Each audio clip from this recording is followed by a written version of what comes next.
Juan Gomez de Leano imbitado sa Gilas Pool. Magpapatuloy na rin ang naturalization ni Benny Boatwright and laro sa Guam, maaaring maharang ang ilang Gilas players.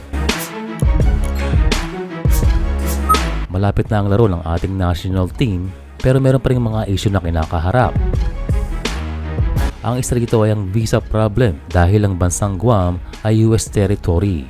Ang pagkuha ng visa ngayon ay hindi ganun kadali, kaya maaari daw magkaroon ng changes sa lineup dahil hindi lamang isang player ang mayroong problema.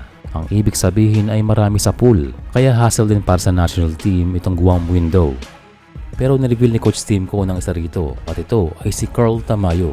Sinabi niya ni Coach dahil importanteng player si Carl at kung sakaling siya hindi makalaro ay malaking problema. Kaya nakaredy na ang mga option para kay Coach at ito ay kumuha ng mga player na mayroong visa.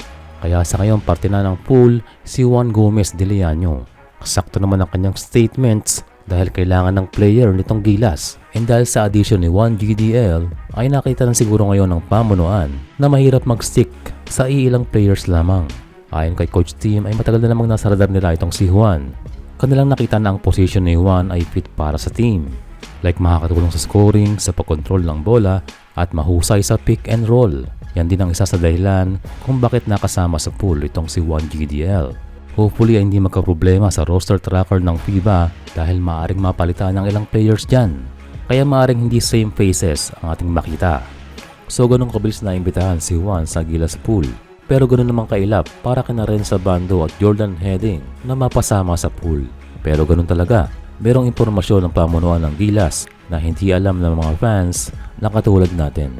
And so ang maganda dyan ay willing na mag-expand ang ating national team pool. Yes, kasama na ron si Juan Gomez de Leano. Pero that is only the first step o hindi pa sure sa final 12. Pero ayon kay Juan na mapabilang lamang sa pool ay malaking blessing na para sa kanya.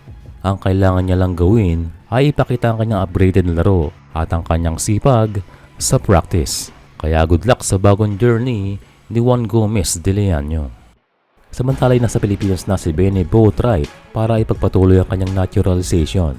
Nakatakdang humarap si Benny B sa Kongreso sa November 19, kaya hindi na mapipigilan ang pagproseso ng kanyang naturalization.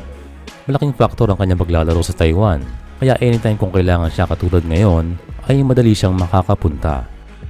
Ayon sa One Sports ay mananatili si Boatwright hanggang sa November 20, kaya nais nilang isama itong si Boatwright sa darating na Gilas practice habang siya ay nandito pa at the same time ay makita ang sistema at ensayo ng ating national team.